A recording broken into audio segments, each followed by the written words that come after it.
Rencana PTK, identifikasi masalah. Menurut Surya Sumantri, identifikasi masalah merupakan tahap permulaan dari penguasaan masalah, di mana objek dalam suatu jalinan tertentu bisa kita kenali sebagai suatu masalah. Sedangkan menurut Angin, identifikasi masalah merupakan usaha untuk mendaftar sebanyak-banyaknya pertanyaan terhadap suatu masalah yang sekiranya bisa ditemukan jawabannya. Nah, teman-teman, identifikasi masalah ini biasanya dilakukan untuk menjawab pertanyaan-pertanyaan yang belum bisa dijawab oleh seorang peneliti. Untuk dapat melihat dengan jelas tujuan dan saran penelitiannya, maka dilakukanlah identifikasi masalah. Dalam penelitian sosial, proses identifikasi masalah ini dapat dilakukan dengan mendeteksi permasalahan sosial yang diamati. Dari sanalah peneliti dapat mengambil langkah untuk mengetahui lebih lanjut, bisa dengan melakukan observasi, membaca literatur, atau melakukan survei awal. Nah, untuk identifikasi masalah sendiri yaitu adalah suatu proses yang paling dalam melakukan sebuah penelitian selain dari latar belakang dan juga perumusan masalah yang ada. Secara umum, identifikasi masalah terdiri dari 3 langkah, yaitu 1. Menemukan dan masalah yang ada atau problem. Yang kedua, mengidentifikasi sumber permasalahan atau disebut dengan root cause. Yang ketiga adalah menciptakan kalimat permasalahan atau yang disebut dengan problem statement. Nah, penjelasan dari menemukan dan masalah yang ada yaitu adalah proses yang paling penting. Yang pertama yang harus kita lakukan untuk mengidentifikasi masalah tersebut adalah menentukan dulu apakah di tempat lokasi tersebut ada suatu yang terjadi pada fenomena tersebut. Nah, jika terdapat suatu permasalahan, selanjutnya kita bisa menemukan semua masalah yang ada. Nah, hal tersebut untuk memudahkan kita mendapatkan gambaran-gambaran yang akan terjadi di lokasi tersebut. Yang kedua, mengidentifikasi sumber permasalahan, yaitu setelah kita mengetahui apa saja yang menjadi masalah di suatu lokasi, kita juga perlu untuk mengidentifikasi sumber permasalahan tersebut. Nah, tahapan ini berguna untuk menentukan apa saja yang menjadi suatu masalah dari masalah yang sudah kita temukan.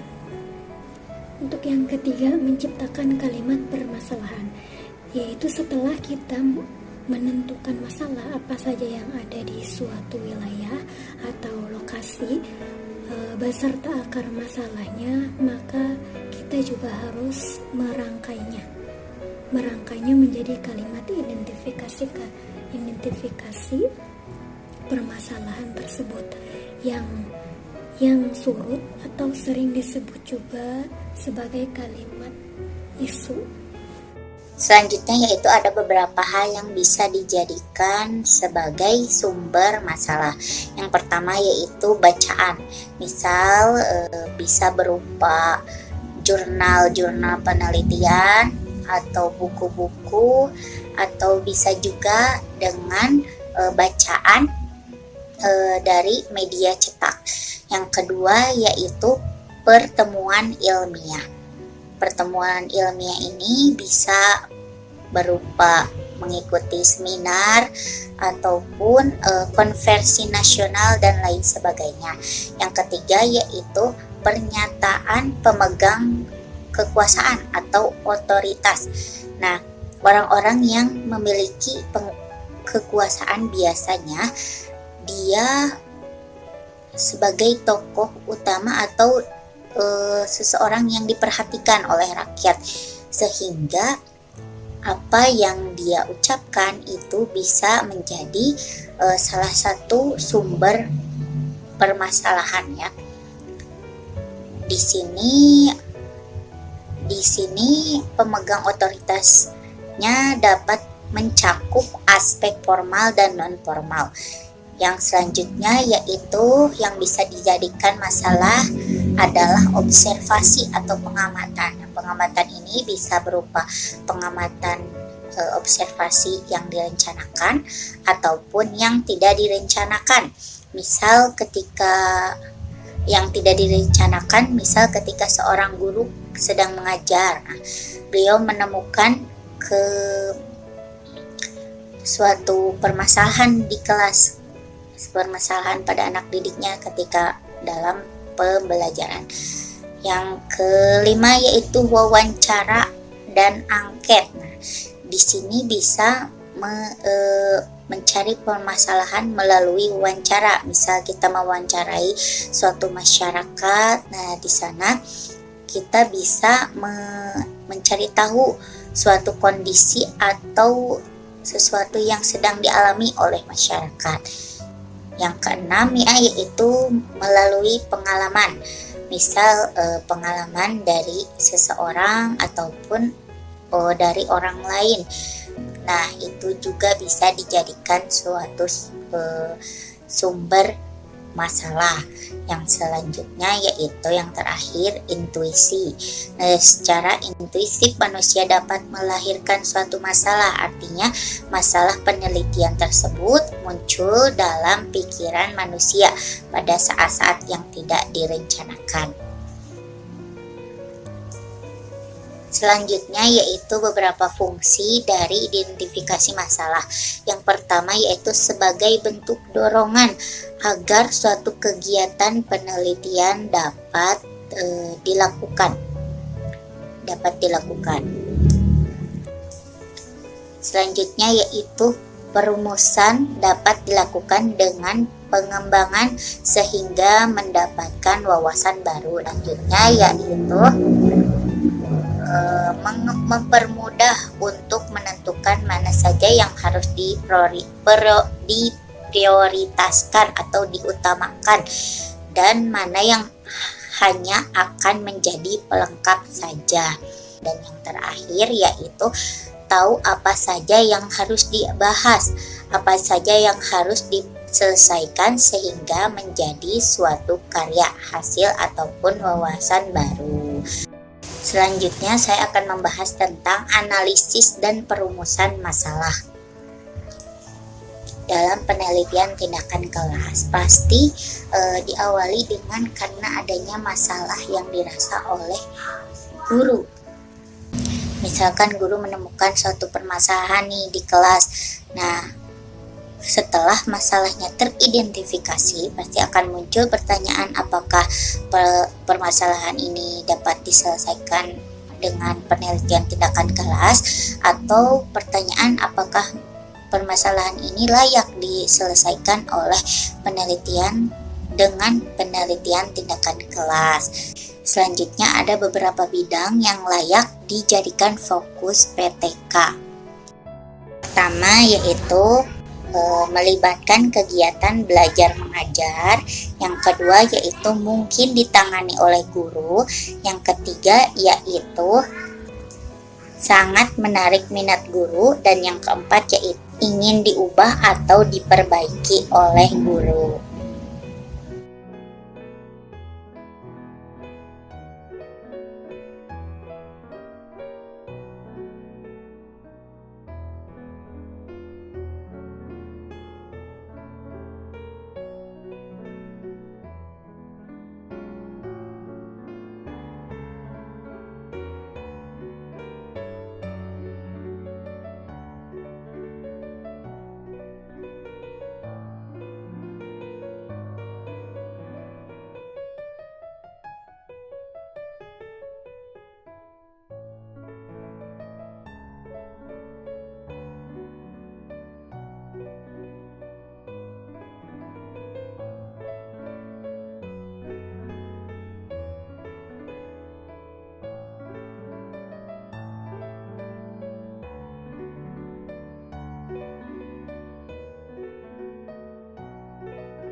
Penelitian tindakan kelas, rencana atau planning. Sebelum PTK dilaksanakan, tim perlu melakukan berbagai persiapan sehingga semua komponen yang direncanakan dapat dikelola dengan baik.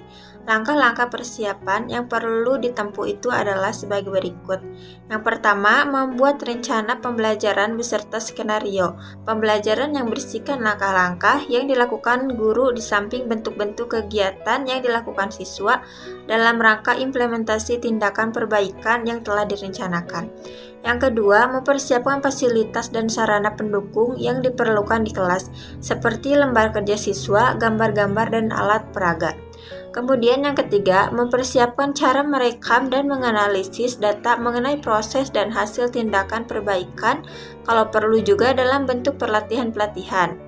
Yang keempat, melakukan simulasi pelaksanaan tindakan perbaikan untuk menguji keterlaksanaan rencana, sehingga dapat menumbuhkan serta mempertebal kepercayaan diri dalam pelaksanaan yang sebenarnya. Sebagai aktor PTK, guru harus terbebas dari rasa takut gagal dan takut berbuat kesalahan. Selanjutnya, tindakan atau action. Semua tindakan persiapan telah selesai, skenario tindakan perbaikan yang telah direncanakan itu dapat dilaksanakan dalam situasi yang aktual. Kegiatan pelaksanaan tindakan perbaikan ini merupakan tindakan pokok dalam siklus PTK, dan pada saat bersamaan kegiatan pelaksanaan ini juga disertai dengan kegiatan observasi dan interpretasi serta diikuti dengan kegiatan refleksi. Agar pelaksanaan dapat berlangsung dengan baik dan terarah, guru perlu memperhatikan beberapa prinsip yang oleh Hopkins 1993 disebut dengan kriteria PTK yang dilakukan oleh guru sebagai berikut. Yang pertama, pekerjaan utama guru adalah mengajar. Oleh karena itu, metode penelitian yang sedang dilakukan tidak boleh mengganggu komitmen guru dalam mengajar. Guru tidak boleh mengorbankan siswa demi penelitian yang sedang dilaksanakannya. Kemudian, cara pengumpulan atau perekaman data jangan sampai terlalu menyita waktu guru, sehingga guru sampai kehabisan waktu. Esensi pelaksanaan PTK memang harus disertai dengan observasi dan interpretasi, dan pengumpulan data yang harus baik adalah guru. Guru dapat memanfaatkan alat perekam seperti tape recorder atau meminta bantuan teman sejawat. Yang ketiga, metode yang diterapkan haruslah reliable atau handal, sehingga memungkinkan guru mengembangkan strategi pembelajaran yang sesuai dengan situasi kelasnya.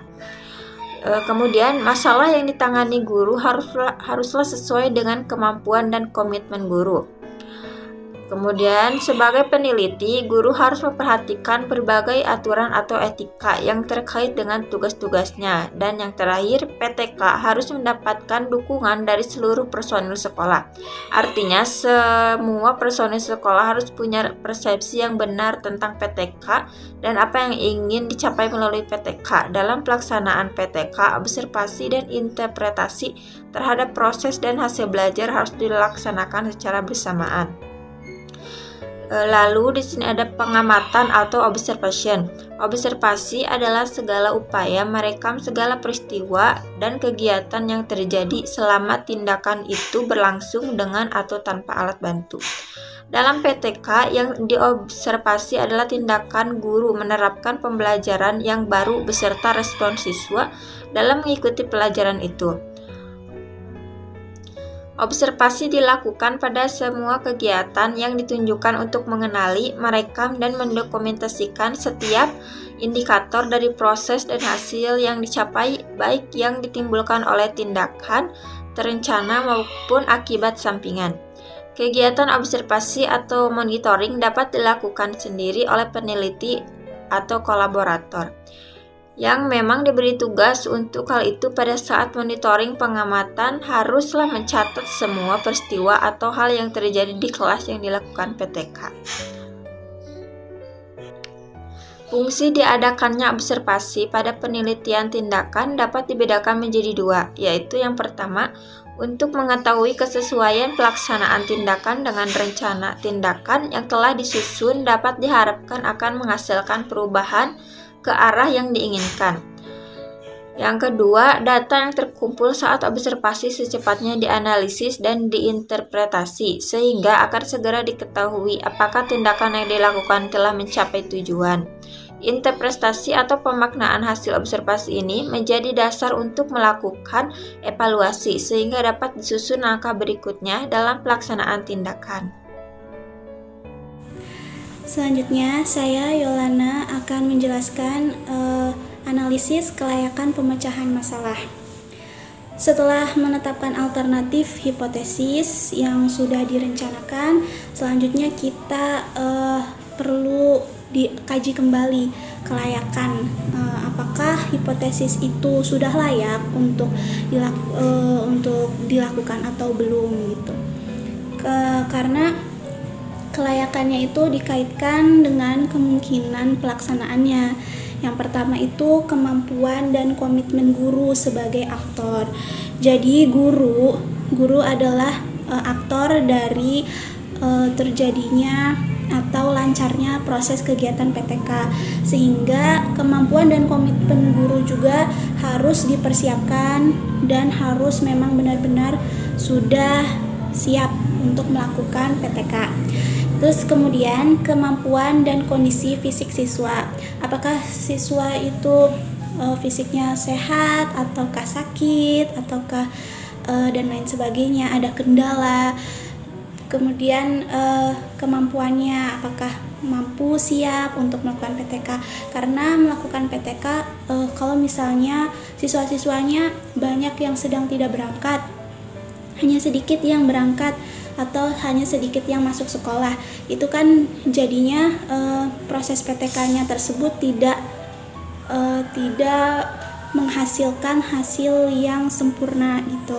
Jadi cuman hanya dilihat dari beberapa siswa saja, tidak dari semua siswa yang ada gitu. Jadi makanya kondisi siswa pun harus diperhatikan untuk melakukan kesiapan pelaksanaan PTK.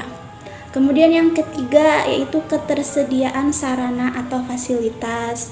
Jadi sebelum melakukan PTK kita harus merencanakan dulu apa saja yang dibutuhkan, kan seperti alat-alat peraga dan lain sebagainya, bahan-bahan. Nah, itu kita harus merencanakannya terlebih dahulu agar proses PTK bisa berjalan dengan lancar dan sempurna gitu.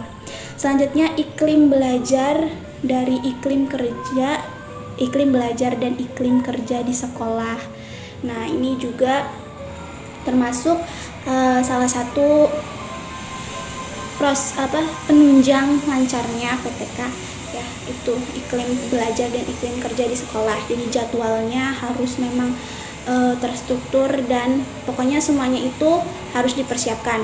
Untuk melakukan PTK harus benar-benar siap, bukan hanya saja angan-angan semata, tapi memang sudah dipersiapkan semuanya dari gurunya, dari siswanya, dari proses kegiatannya, dari bahan-bahan ajarnya. Pokoknya semuanya sudah siap dan sudah direncanakan sehingga menghasilkan hasil PTK atau hasil observasi yang memang memuaskan, bukan hanya untuk sekedar dilakukan saja, tapi menghasilkan dan hasil PTK tersebut bisa diaplikasikan nantinya kalau misalnya PTK-nya berjalan dengan lancar dan juga hasilnya memang memuaskan, pasti bisa diaplikasikan dengan guru-guru yang lainnya dan sebagai pembelajaran kita sebagai guru di sekolah. Selanjutnya saya akan menjelaskan materi berikutnya, yaitu tentang refleksi atau reflection. Refleksi itu adalah suatu peribahasa atau suatu kata yang sudah biasa terdengar di telinga kita ya, refleksi itu. Nah, refleksi itu adalah suatu upaya untuk menilai diri atau mengevaluasi diri, apa saja yang masih harus diperbaiki, apa yang memang sudah mencapai pada capaiannya, seperti itu. Karena refleksi dalam PTK itu dilakukan ya, yang pertama pada saat memikirkan tindakan apa yang akan dilakukan. Jadi ketika kita melakukan PTK, sebelum kita melakukan kegiatan PTK, kita harus merencanakan terlebih dahulu apa sih kegiatan yang harus kita evaluasi atau kita perbaiki gitu. Jadi kita harus merencanakan sebelum melakukan kegiatan PTK, kita harus merencanakan terlebih dahulu apa-apa saja yang menjadi suatu bahan atau permasalahan yang akan diselesaikan dalam atau mencari tahu dalam PTK itu. Nah, yang kedua itu adalah ketika tindakan sedang dilakukan. Ketika kita sedang melakukan PTK juga, kita berpikir, kan biasanya kalau misalnya melakukan suatu observasi atau penelitian, kita itu suka melihat tiba-tiba ada masalah-masalah yang timbul atau suatu hal yang kita tuh belum mengerti gitu. Nah, itu kita harus berpikir lagi nanti untuk selanjutnya apa tindakannya yang akan kita lakukan. Nah, yang ketiga itu adalah setelah tindakan itu dilakukan. Nah, ini memang harus sangat dilakukan ya. Ketika PTK sudah dilakukan, kita tidak hanya berlega-lega atau bersantai-santai, tapi kita juga harus mengevaluasi lagi apa sih yang jadi masalahnya, apa yang belum bisa dipecahkan atau apa yang belum bisa diselesaikan, apa yang sudah bisa diselesaikan. Nah, itu kita harus mengevaluasi lagi. Kemudian timbullah pertanyaannya, kenapa sih, untuk apa pentingnya refleksi dalam suatu PTK? Jadi refleksi itu sangat penting dalam suatu PTK karena aspek penting dari refleksi itu adalah untuk meningkatkan profesionalis seorang guru.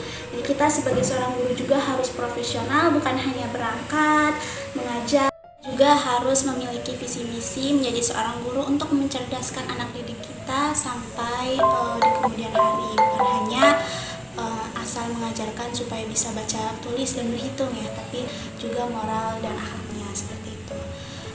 Kemudian refleksi juga memiliki upaya yang sangat penting, yaitu guru bisa melakukan refleksi terhadap proses dan hasil tersebut yang akan menjadi dasar bagi perencanaan berikutnya.